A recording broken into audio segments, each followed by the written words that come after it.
It's like, it's been a really hard week, so I'm out of tears. And I'm like, Shanae would never. Ariana Grande, like. Shanae would work up some tears. That's all. Oh, absolutely. Don't it always seem to go that you don't know what you got till it's gone? Be paradise, put up a parking lot. Ooh, bop, bop, bop. Ooh, bop, bop, bop. Be paradise to put up a parking lot. Hello, and welcome to another episode of Brianna's Bachelor Breakdown. I have two very special guests with me today, Leanne and CJ, who also have their own Bachelor recap channel. We recapped the first half of the episode on their channel, so be sure to check that out. It'll be in the description. And we're here right now to talk about the second half of the episode. So before we get started, would you guys like to say hello, introduce yourselves?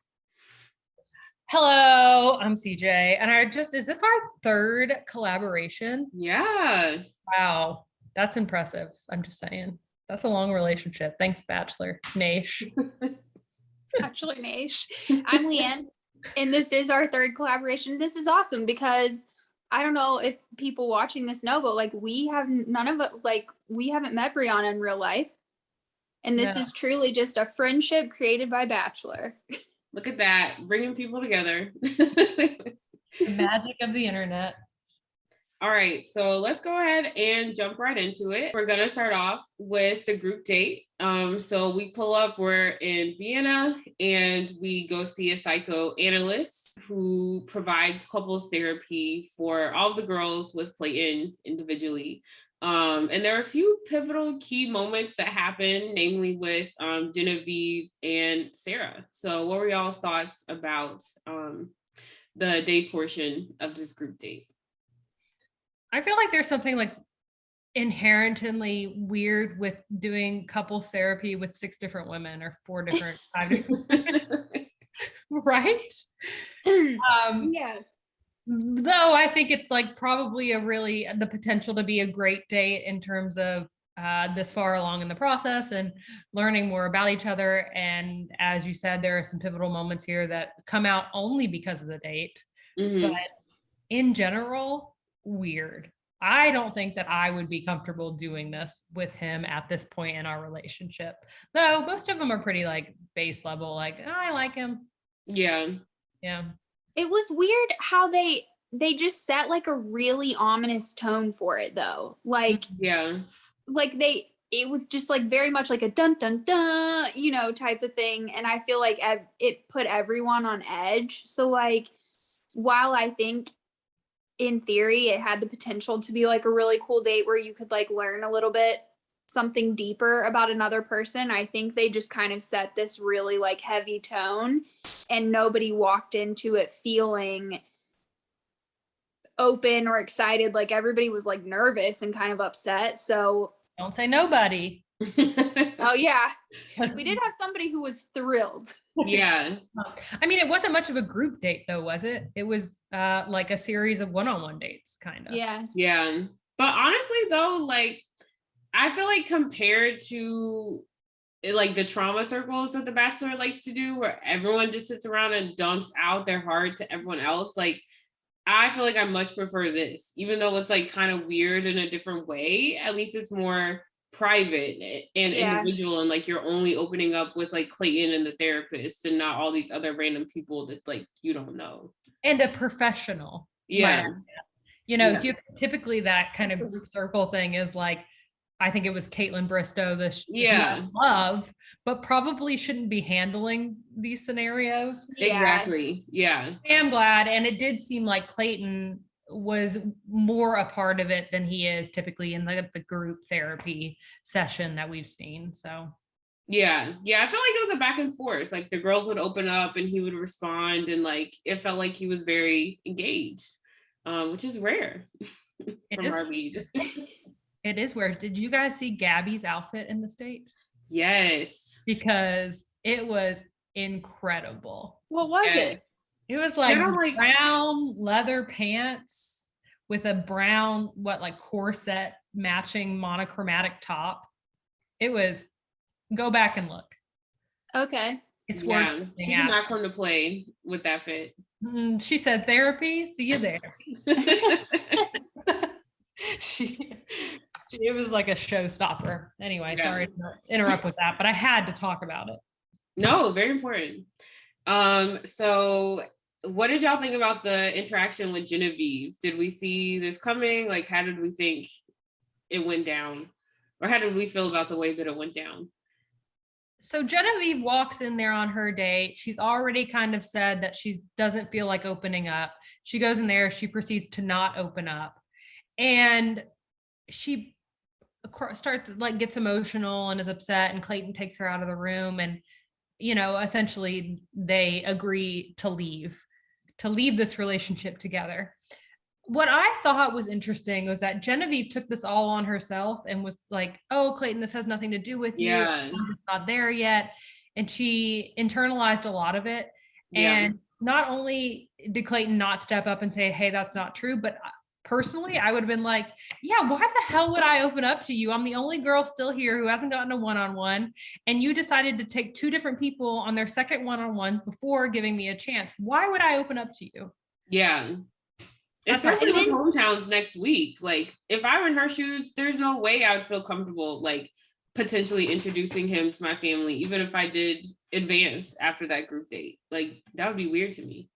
Right. I agree. And then to piggyback on all of that, he goes back out to all the ladies and essentially acts like he's like, I had to send her home. And I'm like, that's like pretty much not at all what just happened. She essentially dumped you. Yeah. It was a very low-key intimidating speech, though. He was like, I just had to get clarity. I take this so seriously. Like, I was kind of feeling like, okay. I know. And he was like, I'll see you up there. It's like, he was doing a lot. He was. Yeah. So you're right, Leanne. She dumped him, but she took all the blame. Yeah. He let her have all the blame.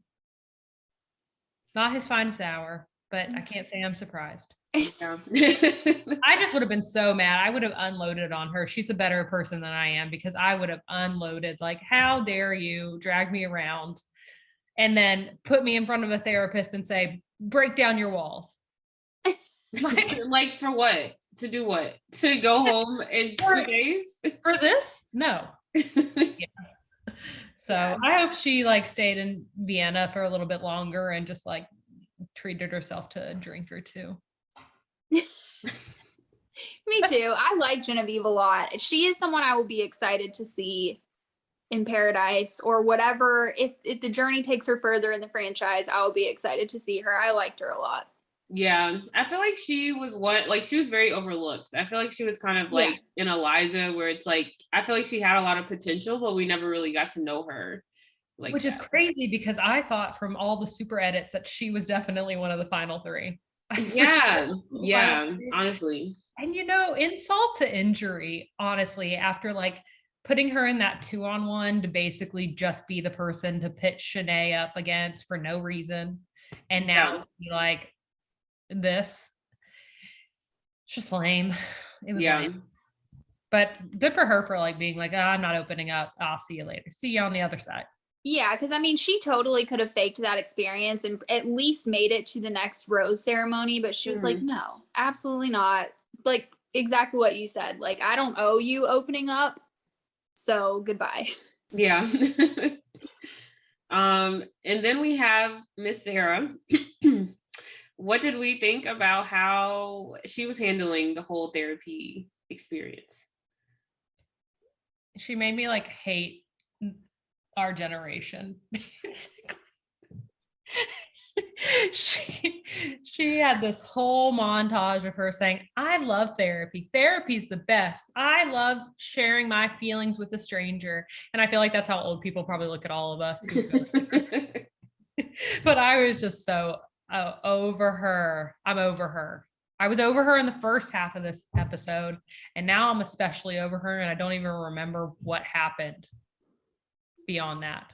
Her saying, I feel like somebody must have told her, now what you have to do to win is to walk into this situation and never have a negative attitude about anything. And so, you know, like that's why she's always like, you want me to run around LA naked? I'm down. You want me to talk to a psychoanalyst? I'm totally down. Like what is it? People are like, I don't have a comfort zone or something.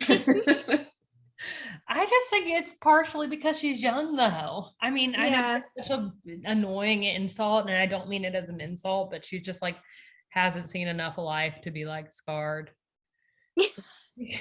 This is what gave me very mixed feelings about Sarah, honestly. Have you guys seen that Michael Jordan meme that's like, and I took that personally? Yes, and okay. I love for it. So for me personally, I'm actually going back to school to become a therapist. So I was watching this and I was like, yeah, someone likes therapy. Like that would be a dream client if someone came in and was like, I love therapy. I'm ready to open up to you. So I was watching it. I was like, this is great. I love this. But then also like just hearing about all the stuff that like we'll get into later that like she's apparently been doing, I was just kind of like, okay, but like maybe you are problematic. But I personally was really happy to hear her be so excited about therapy. Oh yeah, I mean, to be clear, I love that she loves therapy too. I wish more people were like at least maybe not excited, but like neutral about the situation. It just felt to me like she was going over the top for show. And maybe that's, I'm saying that now, seeing the rest of the episode, but it's like, I don't know that anyone is like, I love the dentist. Like, hard stuff happens in therapy and like, appreciate what comes of it. But I don't know that anyone's like freaking over the moon to go see a therapist. I mean, therapy is great. Right. Yeah. Therapy is great, but it's work. And she, to me, in this situation kind of just came off as like a contrarian. Like she was like, okay, I'm going to read the room. Everybody else seems upset. So I'm going to be really happy about it. It's so true. She definitely did actively make that an active choice. Like she heard all of them be like, I am super nervous and say that out loud. And she said, not me. Therapy Wednesday. Like she, I mean, like exactly what Chris, therapy is great, but it's hard work. And I mean, it's definitely, she talked about it like it's like going to get a manicure. Truly. That is true. And she said in the same breath, I love therapy. My relationship with Clayton is perfect. So why does it matter? Let's talk. So not to mention she got in there and cried again, didn't she? I don't even remember what she said because I think it was kind of rehashing a bunch of old stuff, but didn't she cry? Well, the woman asked her I think she kind of asked her like, how are you doing with the other girls? Didn't she? It felt kind of like, honestly, like that Shanae moment where she cried to Clayton and then she came back to the producers and she was like, and scene. I just like really manipulated him. Like that's what that felt like. Sarah wishes she was as good as Shanae. Agree to disagree. I mean, Shanae knew what she was doing. Like she did what she came to do. I'm not mad at it. Yeah, she had a plan. Like, call me Meryl Streep. And then in the same brush, Elizabeth is so, what is it? Inauthentic. I'm not even gonna try. Yeah. So then we go to, or we in the note or in the group date portion with the therapist being like, some of you were honest, some of you weren't. Made me laugh so hard. I know, I laughed out loud. I did too. Like, what's the English word? Performative. Like, could you imagine, like, you just finished pouring your heart out to your therapist and your therapist is like, no. Yes.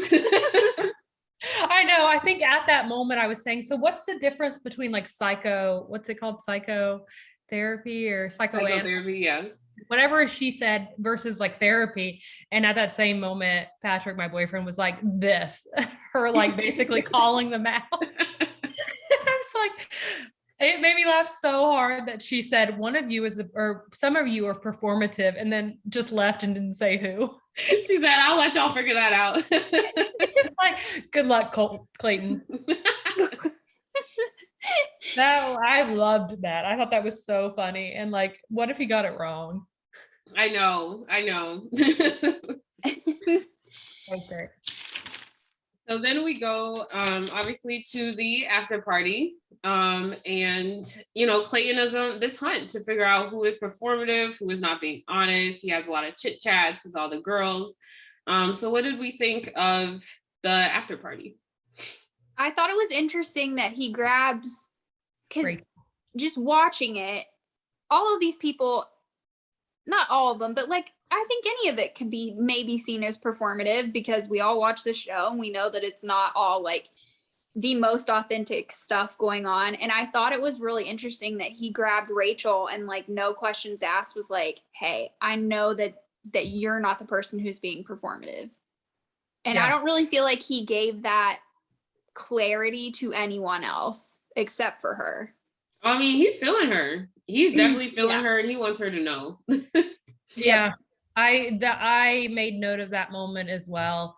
It made me think, oh, we have our winner here. Yeah. Oh yeah. Same. Oh yeah.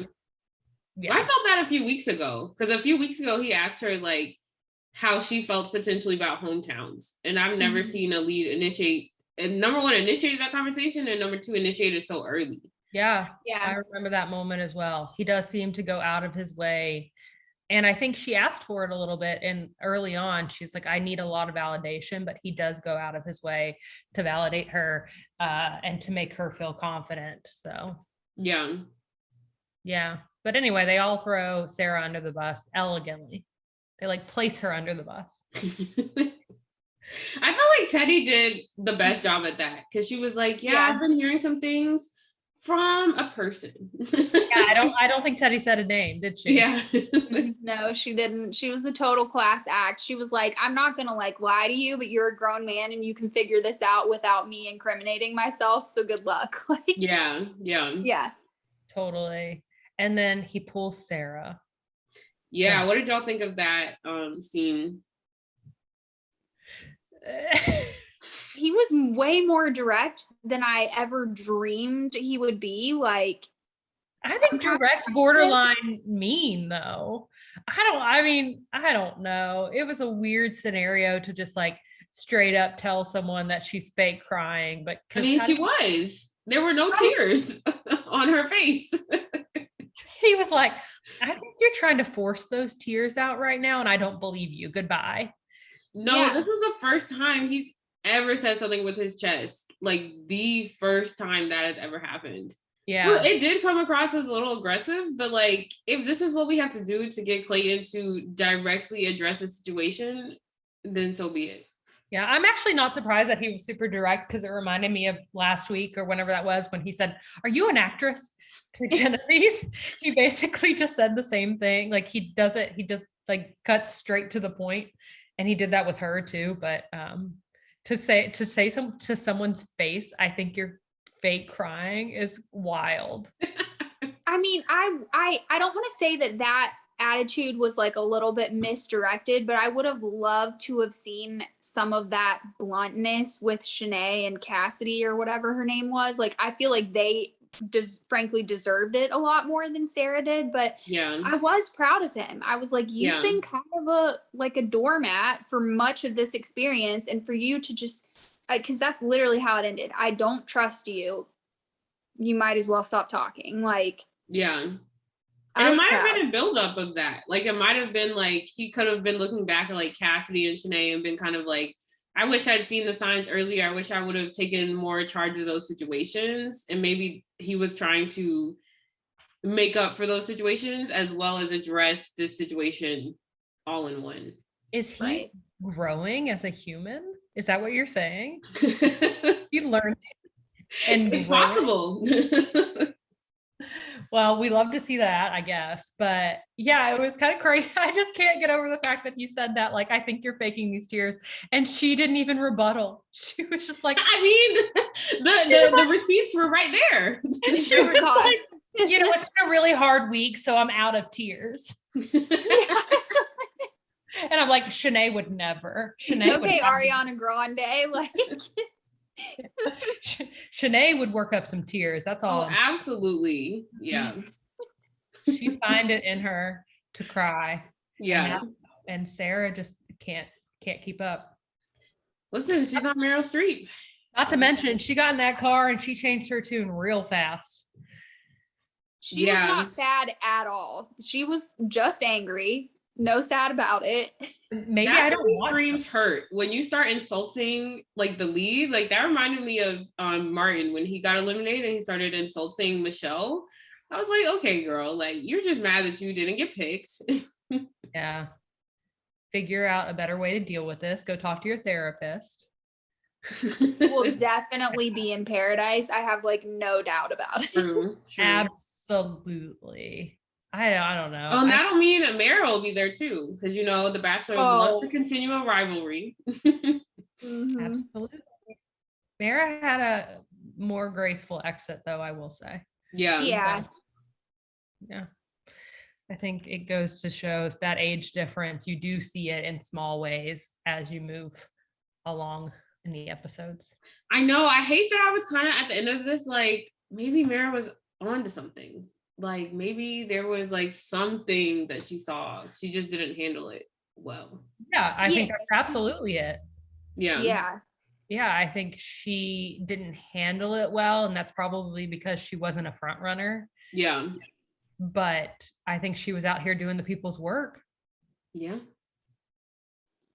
So maybe she won't be on Paradise because she'll have found her man after this. Yeah, hopefully. I mean, she seemed her like limo exit or whatever you call it. She seemed really like truly, I'm so ready to settle down. And like, I think you're right. I mean, she's obviously an attractive woman. Like people are going to have seen her on the show and like what she has to offer. So she very well might have a husband. That's true. On the horizon. Yeah.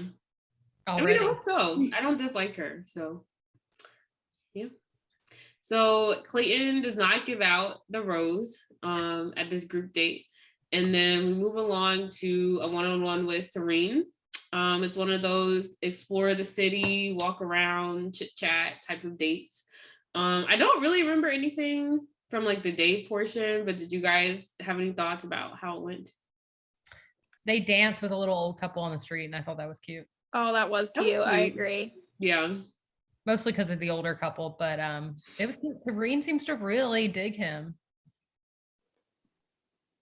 I'm surprised by that. I like her a lot. It's hard to even like elaborate on any of these things because like we've said, like I don't really feel like I know him. I don't really feel like I know any of them, but I do from what I've seen of her. I like her a lot. Mm-hmm. And I feel like they have a ton of potential, but I also feel like she could do better. Oh, absolutely. You know, like I just feel like she's got a lot of vibrancy, a lot of personality. Like she's bringing more to the table than he is. So I think she's out of his league. Yeah. And she could do a little bit better. But I do think that like for him, it would be great if they ended up together. There's always a reacher. Someone's always a reacher. Someone's always a settler. It's just how it goes. That's true. But I do feel like the only two I feel like he'd be equal with are like Susie and Rachel.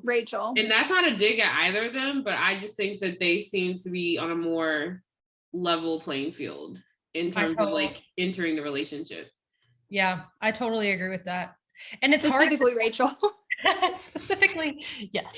And now that Sarah's gone, though, it's like, what is there, 5 women left at this point? And I love them all. Not love, but I like them all. Like them all now, too. I'm now at the point where I'm like, oh, I don't want to see any of them leave because they're all like solid humans. Yeah. So, I mean, it was a nice date. I don't even remember anything specifically happening at the evening portion of the date other than her saying she's falling in love with him.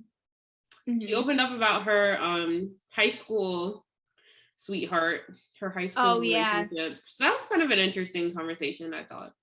Yeah, and he acted like he related to that on some level. I don't know that he elaborated to the point that, yeah, you're right.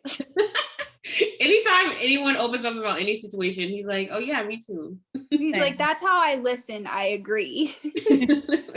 Right? Yeah. Yeah. Well, she made it seem like she hasn't dated anyone seriously since the high school boyfriend. Yeah, because she said it extended it to her 20s. And I never look at her card to see like how old she is, but it did sound like she hasn't had anything since then. Yeah. Yeah, she said that the last boyfriend that met her parents was this high school sweetheart. Yeah. Teenager. Mm-hmm. And then she said she's falling in love with Clayton. And what do you guys think of his reaction to that?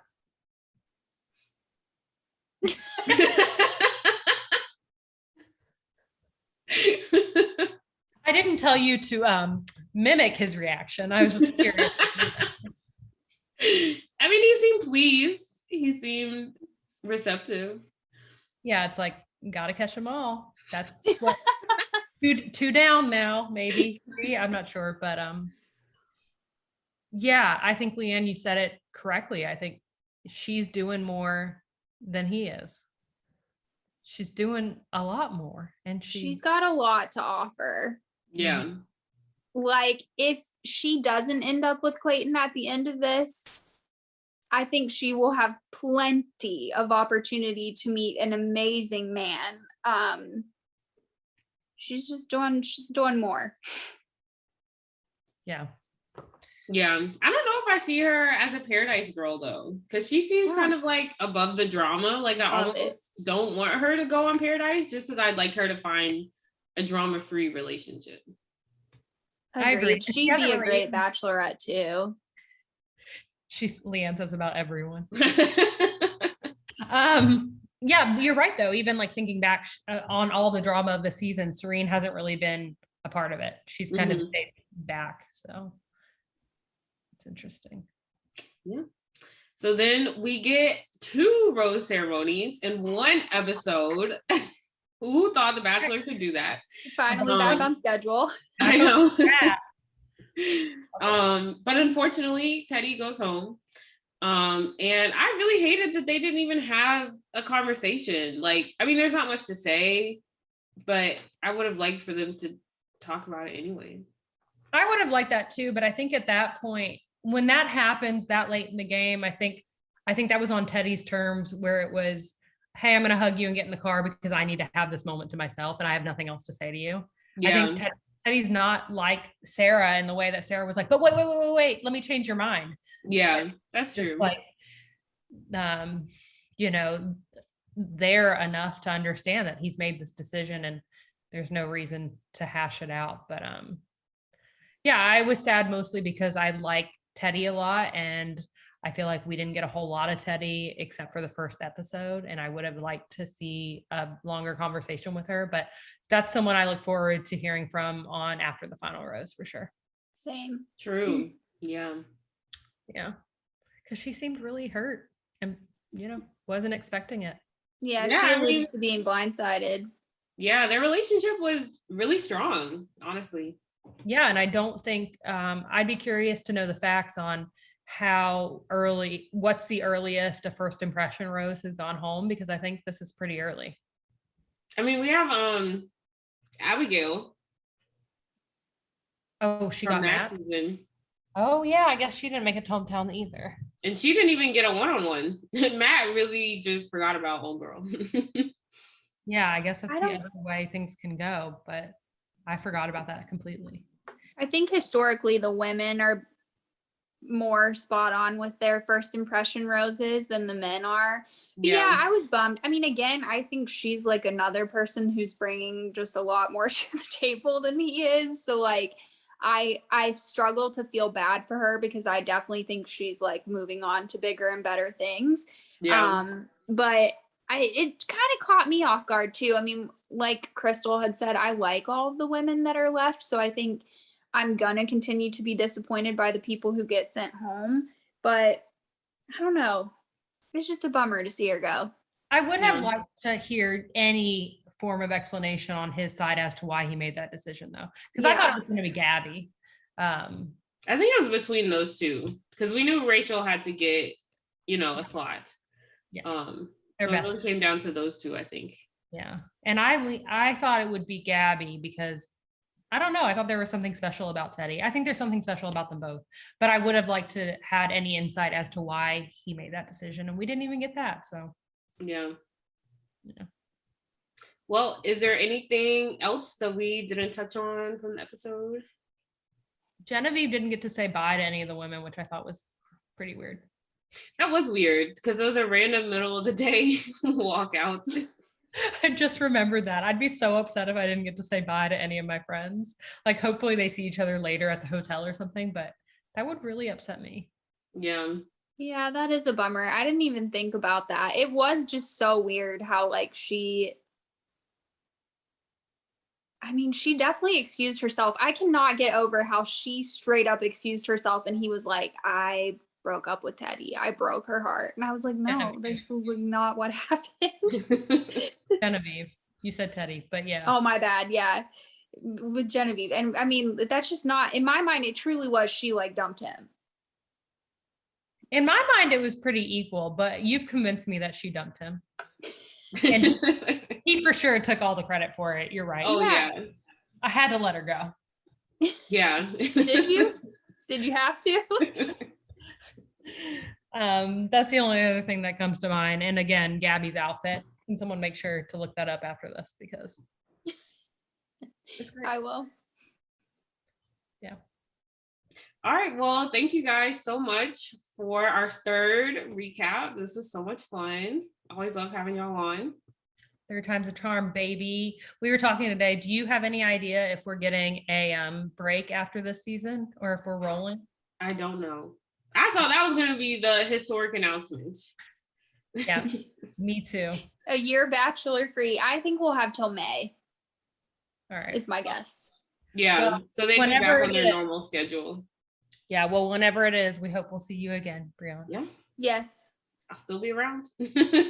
Thanks for having us. Yeah. All right.